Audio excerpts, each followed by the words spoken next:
Mesdames, Messieurs les cadres à la CNIDH, Mesdames, Messieurs les journalistes, chers invités, Mesdames et Messieurs, tout protocole dûment observé, bonjour. Au nom de la Commission nationale indépendante des droits de l'homme, comme vous le savez, le 20 novembre de chaque année, le Burundi se joint aux nations du monde pour célébrer l'anniversaire de la Convention internationale relative aux droits de l'enfant. Aujourd'hui, il y a 31 ans, jour pour jour, la quasi-totalité des dirigeants du monde entier ont pris un engagement historique envers les enfants en adoptant la Convention relative aux droits de l'enfant. Cette convention, devenue non seulement la traité relatif aux droits de l'homme le plus largement ratifié de l'histoire, avec sa 93 ratifications, mais aussi le traité qui a reconnu pour la première fois que les enfants ont des droits humains et qu'ils ont besoin d'une protection spéciale. Ce document a suscité une prise de conscience des problèmes spécifiques des enfants et a inspiré de nouvelles approches et pratiques, ainsi que beaucoup d'actions pour la promotion et la protection de leurs droits fondamentaux. Et cet anniversaire est célébré au niveau mondial sous le thème « Imaginez le monde futur », en l'occurrence le monde d'après Covid-19. Et au niveau national, sous le thème « Respectons et appliquons sans relâche les gestes barrières », ainsi nous serons en train de préparer un avenir meilleur pour nos enfants après le Covid-19. Mesdames, Messieurs, parmi les missions assignées à la Commission nationale indépendante des droits de l'homme figure celle d'assurer la promotion et la protection des droits de l'enfant à travers notamment l'éducation, la formation et la communication.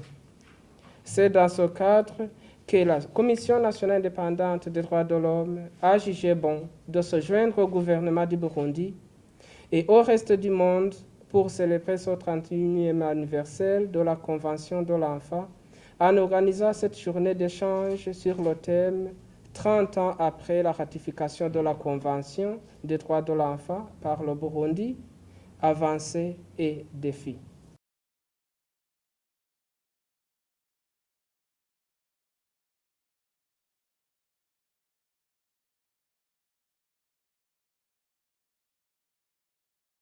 L'adoption chez nous de la Convention, j'aurais beaucoup aimé qu'on sache où on en est. Mais malheureusement, on n'a pas pu faire. L'année Covid fait qu'on doit s'adapter à tout. CNDH aurait voulu que, aujourd'hui, on ait une situation à présenter et des actions et des stratégies toutes faites. Le ministère est en charge des droits de l'homme, donc les droits de l'enfant, la même chose. Mais cette année, on a été tellement perturbés qu'il faut qu'on s'adapte. Et donc, ma présentation va concerner les avancées par rapport aux droits de l'enfant au Burundi. Mais ces avancées relèvent du vécu. Observations qui viennent de ce qu'on reçoit comme information tous les jours dans nos réseaux sociaux, WhatsApp, heureusement, pour une fois.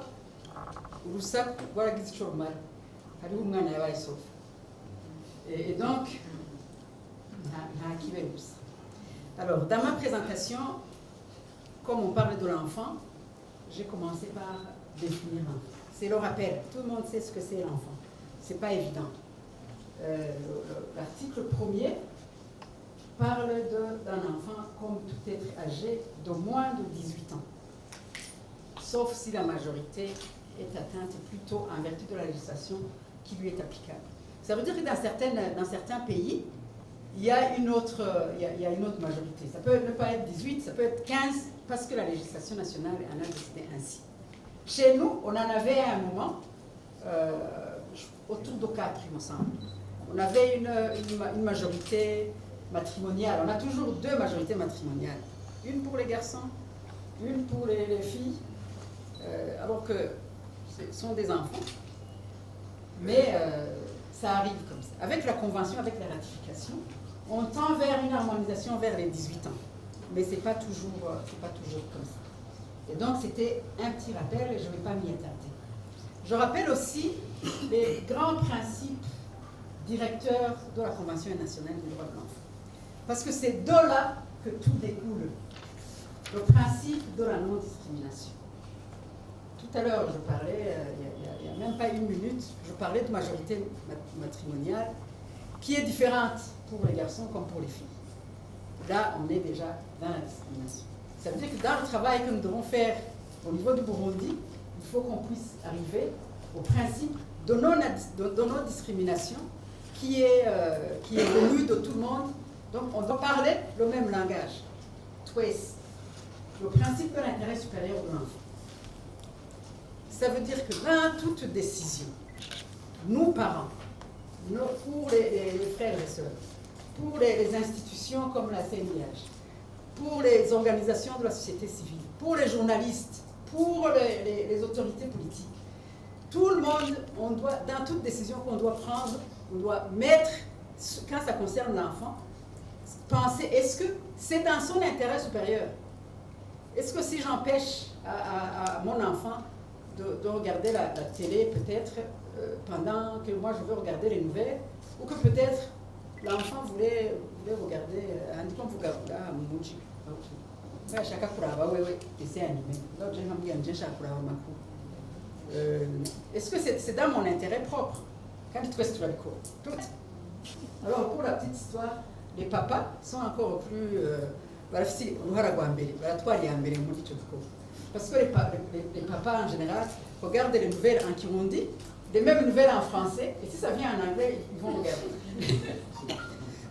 Pardon, peu importe, alors tu vas tout gagner. Entre-temps, il y a la majorité ferait que la maman plus 4 enfants, il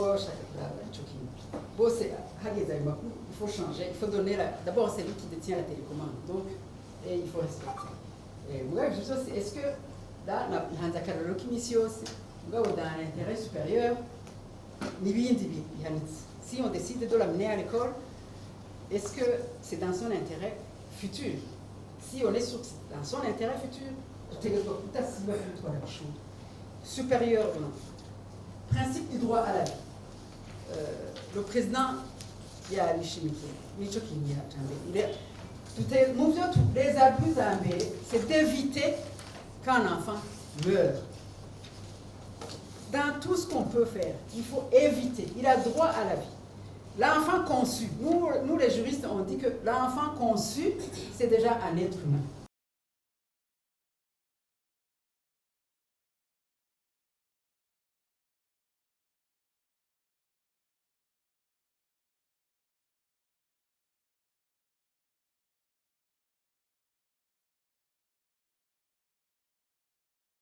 La protection de l'enfant au Burundi est à un niveau très élevé, un niveau important, parce qu'au niveau du gouvernement, on a déjà mis en place des lois, des règlements qui protègent le droit de l'enfant, même le droit de la famille, le code des personnes et de la famille.